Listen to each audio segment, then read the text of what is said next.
பேசலாம்? ஒரு ஆண் வந்து 2 பெண்ணோட பேசினா தப்புங்கிறான், ஒரு பெண்ணு வந்து 2 ஆணோட பேசினா தப்புங்கிறான்.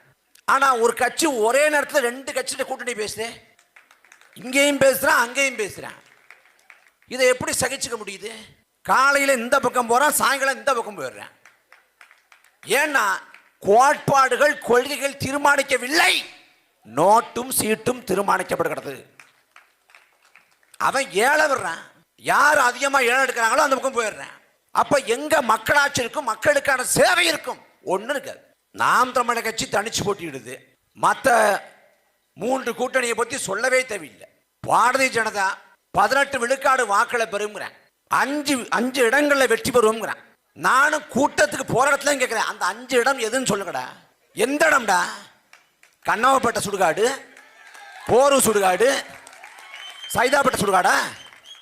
தமிழ்நாட்டில் எந்த இடத்தில் பாஜக வெற்றி பெறும் அதை சொல்லு. 18 விழுக்காடு வாக்களை பெறுவாங்களாம்.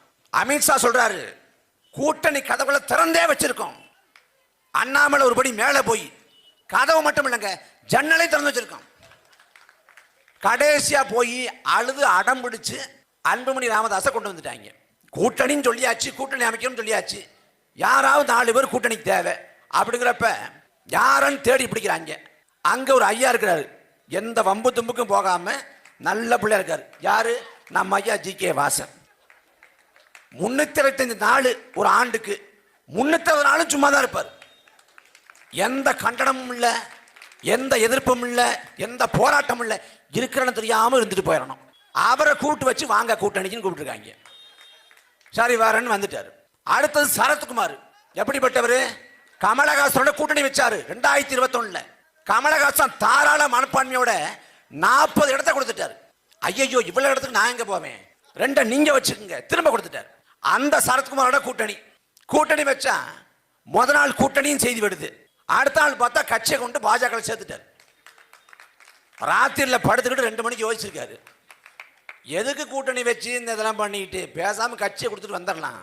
பக்கத்தில் ராதிகா அம்மா தூங்கிக்கிட்டு இருந்திருக்கு. ஏம்மா ஏம்மா நான் பாஜகவோடு போயிடலாம்னு இருக்கிறேன், நீ எங்க வேணாலும் போ, என்ன இப்போ தூங்க விடுன்னு இருக்கு. காலில் எழுந்துச்ச உடனே கொண்ட கட்சியை சேர்த்துட்டு என் மனைவியே சொல்லிவிட்ட பிறகு நான் யாரிட போய் கேட்கணும், யாரை கேட்டு செய்யணும்? மனைவியே கேட்க வேண்டியதில்லை, கட்சியில் பொதுக்குழு செயற்குழுன்னு இருக்கு, நியாயம் தானே. கட்சியிலே 2 பேர் இருக்காங்கிறப்ப ஒருத்தர் கேட்டு முடிவு பண்ணிக்கல. அவர் அந்த பக்கம் கமலஹாசன் 2019 மாற்றுன்னு வந்தார். அந்த டார்ச் லைட் எடுத்து அடிச்சு உடைச்சாரு டிவியை. இன்னைக்கு ஊருக்கு முந்திக்கிட்டு டார்ச் லைட் சின்னத்தை வாங்கிட்டு போட்டியே எழுத.